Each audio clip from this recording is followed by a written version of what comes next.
The last and final standard that we haven't talked about yet in any of the previous videos that are above this is freezing.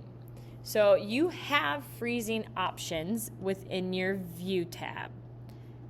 It's over here under Freeze Panes. Your options are to freeze the top row, freeze the first column. Those are set. So if I hit freeze the top row, it's only gonna freeze the top row as I scroll, keeping those headers.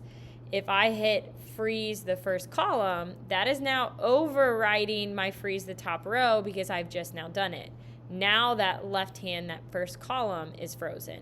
However, I want both of my title columns and rows to be frozen at the same time. That way, if I scroll either way, I have that information still there so I can reference a cell later on.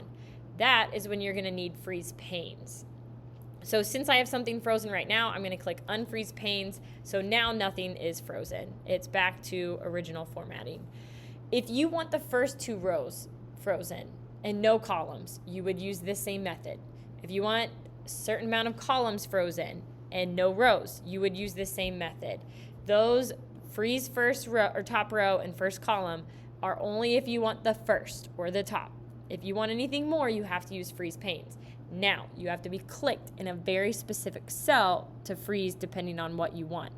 So if you look at the image, this is saying that I'm going to freeze everything above and to the left of the cell that I click.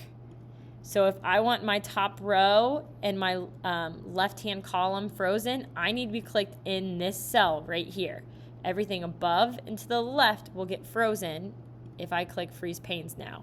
So as I scroll down, top row's there, scroll to the right, that left-hand column is there. Let's say I want all of this data to be there as I scroll. I would need to make sure I click right here. I want everything above and to the left of that cell to still be there. So I'm going to unfreeze, and then now I'm going to refreeze. So now everything above and to the left of that cell has been frozen. And then I can unfreeze again. So that allows you to freeze what you want, but it has to be in that upper left corner for it to freeze that data.